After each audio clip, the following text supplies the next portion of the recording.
Special train से रामेश्वरम धाम की तीर्थ यात्रा।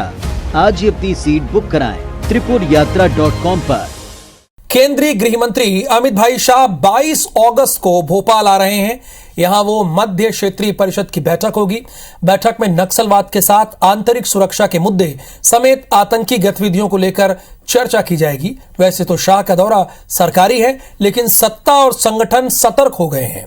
प्रदेश में बीजेपी के रणनीतिकार मंथन में जुट गए हैं। राजनीतिक नियुक्तियों और मंत्रिमंडल विस्तार पर भी चर्चा के साथ ही पार्टी पदाधिकारी शाह को आगामी विधानसभा चुनाव में 200 सीटें जीतने का फॉर्मूला बताएंगे।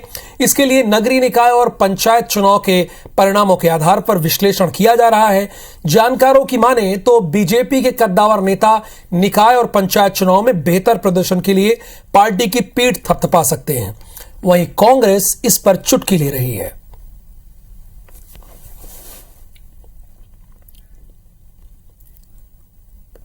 जब व्यवहारिक रूप से देखें तो लक्ष्य तो तय करेंगे। अब की बार 200 बार लक्ष्य तय करेंगे, उसमें करेंगे।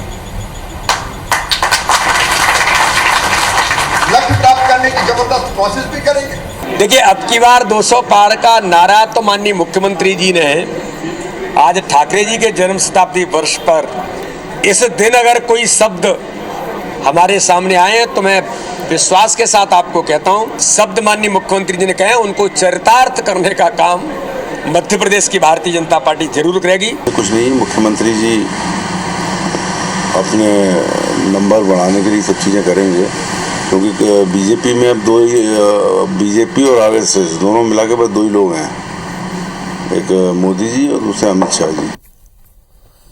तो 22 अगस्त को केंद्रीय गृह मंत्री अमित भाई शाह भोपाल आ रहे हैं।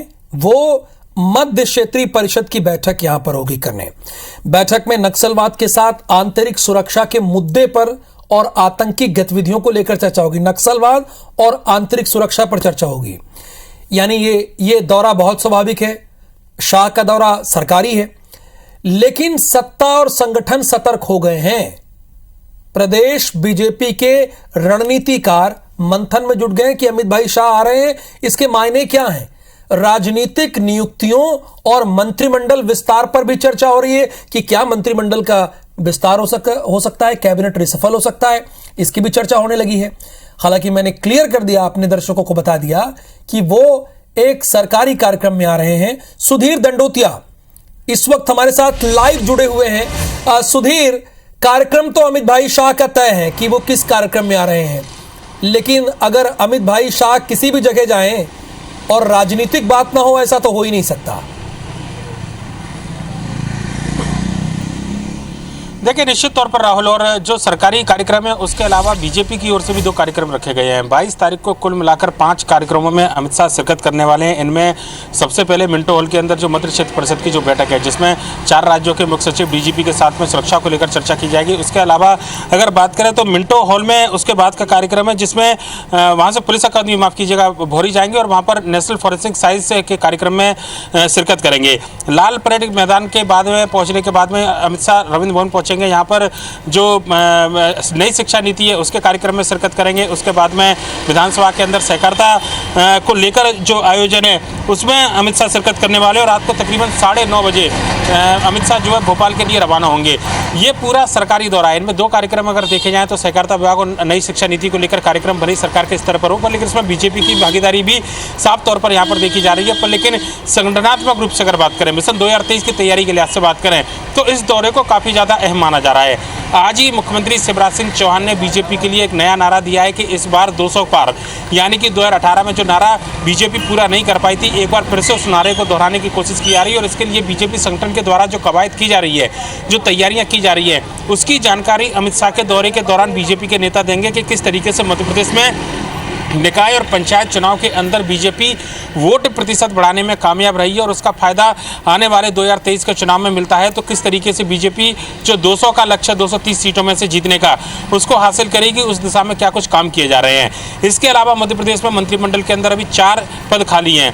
राजनीतिक नियुक्तियों की बात करें, वोट प्राधिकरण निगम मंडल में कई सारे पद खाली हैं। चूंकि चुनाव में अब महज 1.25 साल का समय बचा है, ऐसे में इन प्राधिकरणों में नियुक्ति के जरिए कार्यकर्ताओं को मोबिलाइज किया जाएगा, चुनाव के लिए तैयार किया जाएगा, उनको पावर देने के साथ में बताया जाएगा कि बीजेपी जो है संगठन सरकार में भागीदारी देकर अपने कार्यकर्ताओं का ध्यान रखती है, मंत्री का दर्जा तक उनको देने की कवायद की जाएगी। ये पूरी प्रोसेस अमित शाह के दौरे के बाद होने वाली है। ये माना जा रहा है कि अमित शाह के दौरे के दौरान जो सरकारी आयोजन है, जो सरकारी शेड्यूल है, उसके अलावा बीजेपी संगठन के कामकाज और आने वाले समय में सरकार और संगठन में जो बदलाव है, जो राजनीतिक नियुक्तियां हैं, इनको लेकर भी अमित शाह चर्चा करेंगे। और साथ ही साथ 2023 में बीजेपी किस तरीके से फिर से सरकार बनाने के लिए आगे बढ़ रही है, जो बात आज मुख्यमंत्री ने कही कि 200 सीटें जीतना है, उस दिशा में क्या काम किए जा रहे हैं, इसकी जानकारी भी अमित शाह को दी जाएगी। बिल्कुल, देखा सुधीर दंडोतिया ने ये क्लियर कर दिया कि भले वो सरकारी कार्यक्रम में आ रहे हैं, लेकिन 2 ऐसे कार्यक्रम हैं जो भारतीय जनता पार्टी के दल से जुड़े हुए हैं। और एक चीज और सामने आई है कि मिशन 200 के पार कह तो दिया है शिवराज सिंह चौहान ने, लेकिन उसके पीछे स्ट्रैटेजी क्या होगी। एक चीज और सुधीर ने बताई कि कैबिनेट रिसफल हो सकता है, यानी विस्तार हो सकता है, 4 पद खाली हैं। ऐसे में इन पदों को भरकर उस समाज को या उस विभाग लोगों को एक संदेश देने की कोशिश हो सकती है। सुधीर, बहुत बहुत शुक्रिया आपका इस पूरी इंफॉर्मेशन के लिए।